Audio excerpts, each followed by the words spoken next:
Donc bonjour à tous et à toutes. Donc aujourd'hui nous allons voir une manipulation sur la loi d'Ohm en électricité. Donc ça sera la première partie de cette manipulation.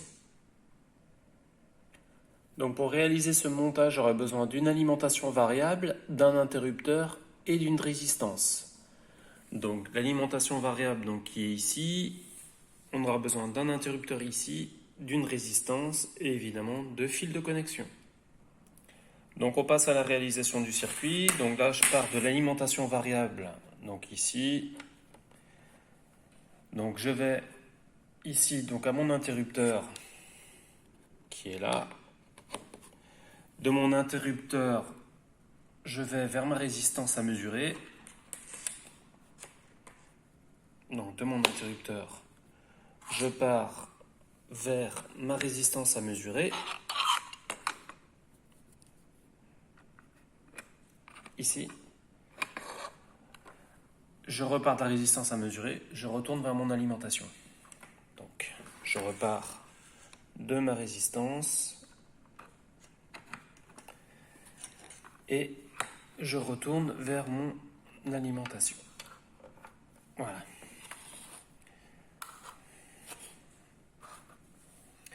Donc voilà, donc le montage c'est donc une boucle. Donc là j'ai bien la boucle.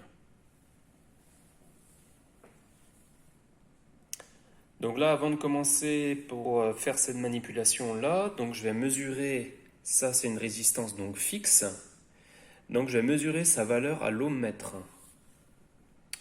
Donc je mesure la valeur de la résistance à l'ohmmètre, donc là j'ai pris mon ohmmètre ici, donc je viens dans la borne ohm, ici j'ai pris la borne com, donc je me suis raccordé, j'ai branché mon multimètre directement sur la résistance.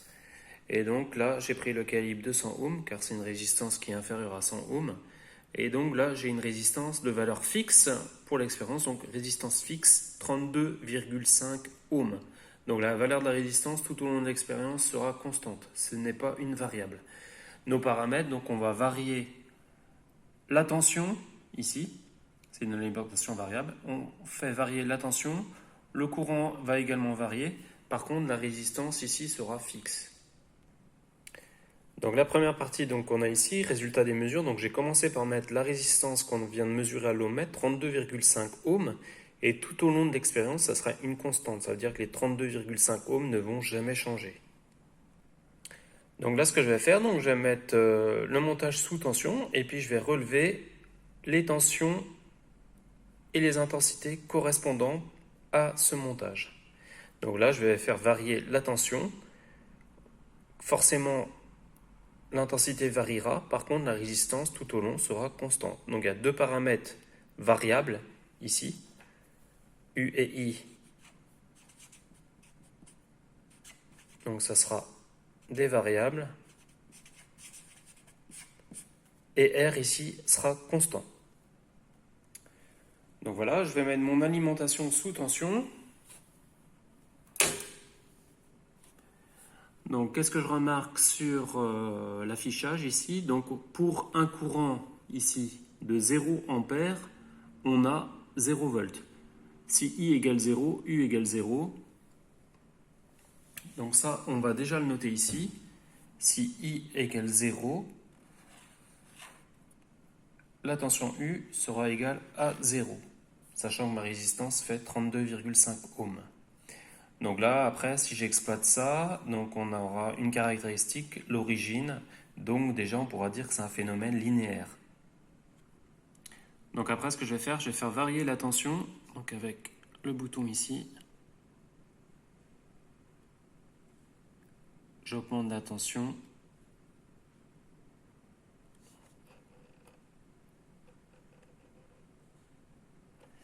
Donc là, on remarque que pour 1 volt,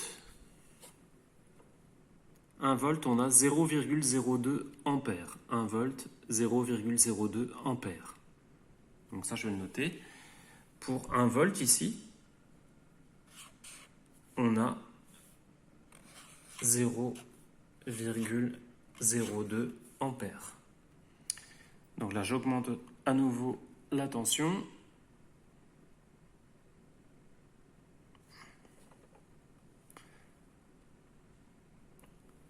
pour 2 volts, on est à 0,05 ampères. Donc là, 2 volts. Ici, 0,05 ampères.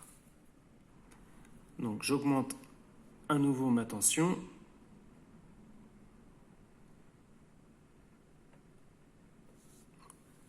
Pour 4 volts, on est à 0,11 ampères. 4 volts ici, 0,11 ampères.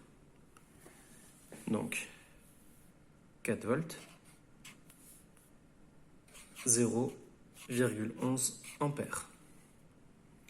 J'augmente une nouvelle fois.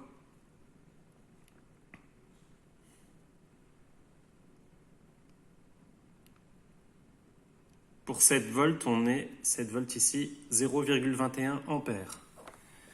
Donc 7 volts, 0,21 ampères. Et une dernière mesure.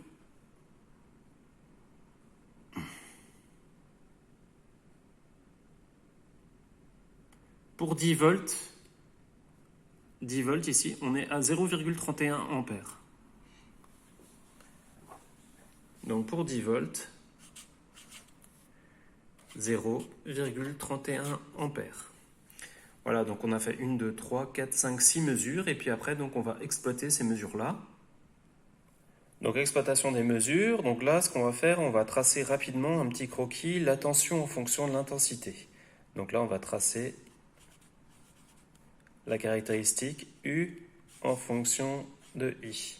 Donc j'ai bien dit que c'était un phénomène linéaire parce que le premier point, donc pour 0 volts, on a 0 ampères, c'est logique. Donc on va représenter la caractéristique tension-intensité graphiquement.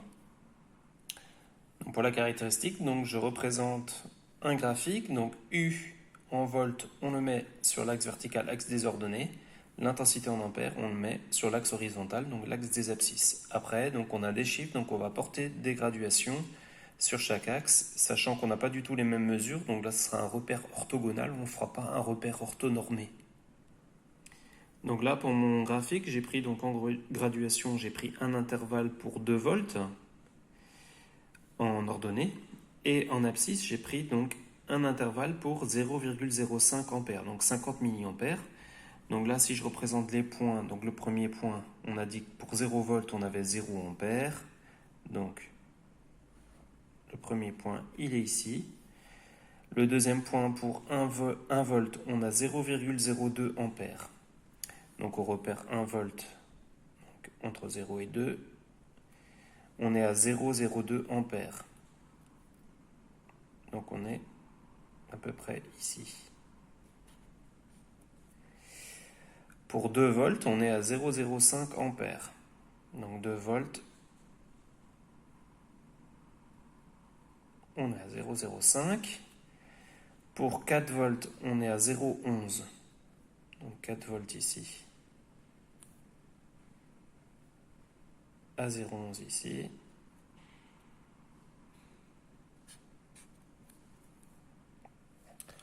Donc après ici, pour 7 volts, on était à 0,21 ampères. Donc si je repère mes 7 volts, donc entre 6 et 8, avec 0,21 ampères, donc qui est à peu près ici.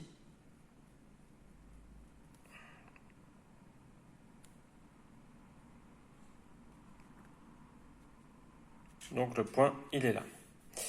Et le dernier, donc pour 10 volts, on est à 0,31 ampères. Donc 10 volts.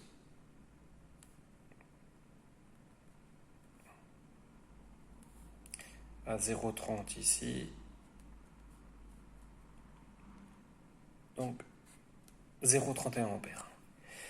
Donc là, si on remarque le comportement des points, on peut remarquer à vue d'œil, ils paraissent alignés. Donc là, ce qu'on va faire, donc je vais tracer la droite qui passe par les points pour voir donc si c'est une fonction linéaire ou pas. Donc là, j'ai tracé la droite qui passe par les points. Donc les points étaient bien alignés, donc ils décrivent bien une droite. Point important, donc le début de la droite qui correspondait à la première mesure qu'on a fait, 0 volts, 0 ampères, donc c'est l'origine.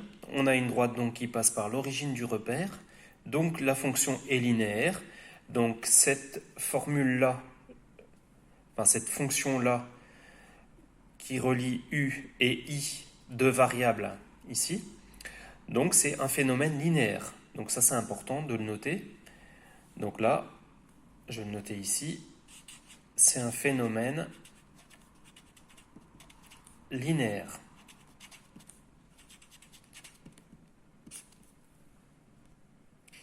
Donc après ce que je vais faire, donc je vais essayer de calculer le coefficient de la fonction linéaire ici, donc qui correspondra au coefficient de proportionnalité de mon tableau, donc ou le coefficient directeur de ma fonction ici. Donc ça, je vais utiliser donc un logiciel informatique Excel pour calculer donc ce coefficient ici. Ouais, donc là j'ai reporté donc les données qu'on a mesurées au cours de cette expérience, donc tension, intensité. Donc là, je peux refaire un graphique si on veut. Donc je sélectionne mes données, je vais dans insertion, je clique sur nuage de points, voilà, nuage de points, hop, j'enlève ça, j'enlève le quadrillage, j'enlève le titre, je le change le titre, je mets U en fonction de I, U égale F de I. Voilà, donc je vais mettre en forme l'axe ici, mise en forme de l'axe. Donc là, comme ma valeur maximum c'était 10 volts, donc je remplace par 10. Donc là c'est des petits détails. Voilà. Ajouter une courbe de tendance. Donc linéaire. Voilà. Voilà, donc on a, c'est bien ce que j'avais dit donc quand j'ai fait le graphique, le petit croquis sur la feuille tout à l'heure. Donc là on a une fonction qui est linéaire, les points sont alignés, donc à peu près, hein, on voit qu'il y a une petite incertitude ici, c'est pas tout à fait zéro parce que la droite elle est tracée au mieux, mais en fait on constate quand même que les points sont globalement alignés. Donc là, comme c'est une expérience, de toute façon, c'est pas parfait, donc il y aura toujours une incertitude. Donc incertitude des appareils, incertitude au niveau des fils, des multimètres, etc. Donc là, ce qu'on va faire, par contre, on va calculer le coefficient de la fonction linéaire ici, comme la droite passe par 0, donc fonction linéaire. Donc là, on va insérer une colonne pour calculer donc nos rapports.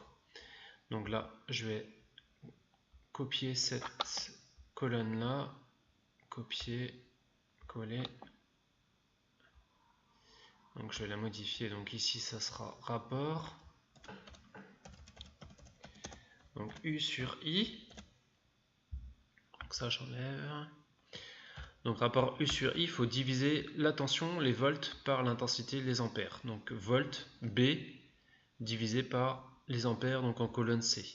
Donc là je vais taper égal, donc je sélectionne mes volts ici, donc c'est B4, donc je clique sur B4, divisé slash, mon intensité en ampères, donc qui est ici 0,02, elle est en C4, donc C4, entrée.